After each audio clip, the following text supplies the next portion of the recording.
tabassama fi wajhi mubtadi, na mwenye kutabasamu katika mbele ya uso wa mtu wa bid'a, yani akajiwa na mtu wa bid'a akawa mbele yake, yeye akawa anamsikiliza kwa yale ambayo anayalingania na kuyazungumza katika maneno yake ya kiushoroto ambayo kwamba anakwenda kinyume na adilla za kitabu cha Allah na Sunna, akatabasamu kwa kufurahia yale ambayo yanasemwa na yule mtu wa bid'a, faqad istakhaffa bima anzala Allahu azza wa jalla ala Muhammadin sallallahu alayhi wasallam, kwa hakika mtu huyo atakuwa ameyadharau yale ambayo ameyateremsha Allah azza wa jalla juu ya Nabii Muhammadin sallallahu alayhi wasallam.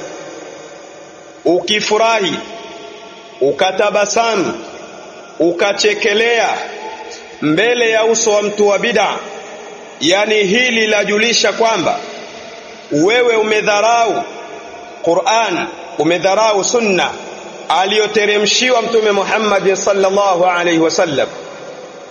Qur'ani ambayo, hadithi ambazo huyu mtu wa bid'a anazipinga wazi wazi, anazikhalifu wazi wazi, anasimamisha hoja ambazo msingi wake ni mawazo na rai. Kumchekelea huyo ni ishara kudharau yale ambayo ameteremshiwa Mtume sallallahu alayhi wasallam. Hakuna kumchekea mtu wa bid'a.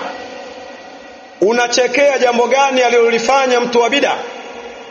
Anajipya gani ambalo amekuletea mtu wa bid'a zaidi ya rai na fikra na mawazo yake?